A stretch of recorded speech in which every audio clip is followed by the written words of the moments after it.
Kaka-harvest lang, saka inuulan, bumabaha. Oh no! Yun, na ano, nasira yung mga palay namin. Oh no! Yun, oh. Ito yung mag-aani guys, oh. Ito yun. Yung mga, yung sinasahuran ko guys. Kami yung farmers. Kami yung farmer. farmers. Shifted from the Philippines.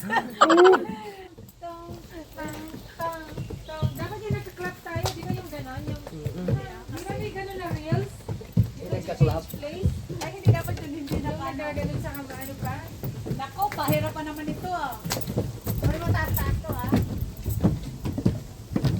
Pag 10 times siya, girl, balik ano, baba kaya. Kung nasabi ko na sabi mo na, ikaw ay Emperor na yan.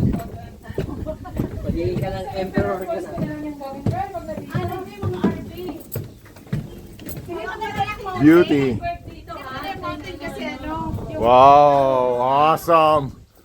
Woo! Anong bird yan? Asan yung tumutunog? Nakikita mo yun, girl? Oo, nakikita mo yun? Hindi ko alam kung anong meron doon. Nakikita mo yun? Nandun tayo, girl. Doon tayo pupunta. Nandun si Mount Robson dyan. Baka ito Mount Robson. Hindi nandun si Mount Robson. Para sa kanila. Ibang mountain to. Pero hindi ko rin alam. Kasi umiikot lang ang mga bundok. Dito na lang kaya nila ilagay yung dish nila. Wow. That's beautiful, ha? Pwede, sarap mag-camping dito. No? Sarap doing barbecue ba? Sus! Paano tao sabihin mo, farm ko yan, no? Yan. Pinakita mo pala farm mo sa amin eh. Parang Alright, ano lang guys. eh. Para sa probinsya lang namin to eh. Guys, did you see that? Bundok ang tsaka snow. Kumunoy. Kumunoy. Yan ang farm namin dito, guys. Walang Sa lupa. BC, British Columbia ka na. Nandito kami sa Tapos na kasi Sa ano, guys, oh. ng ano, ng rice. sa pinakatuktok. Yan nakikita nyo dyan. Difference lang, may Yan ang namin, yung farm. rice Pang! field. Rice field, kaka-harvest lang, saka inuulan, bumabaha. Oh no! Yun, na ano yun, nasira yung mga palay namin. Oh no! Yan, oh. Yan. Ito yung mag-aani guys, oh. Bird watch. Ito yun.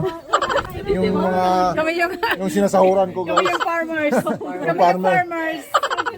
Shifted from the Philippines.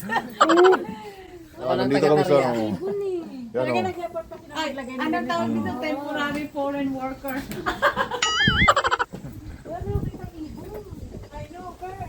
Pero di ba yan, no? Ganda.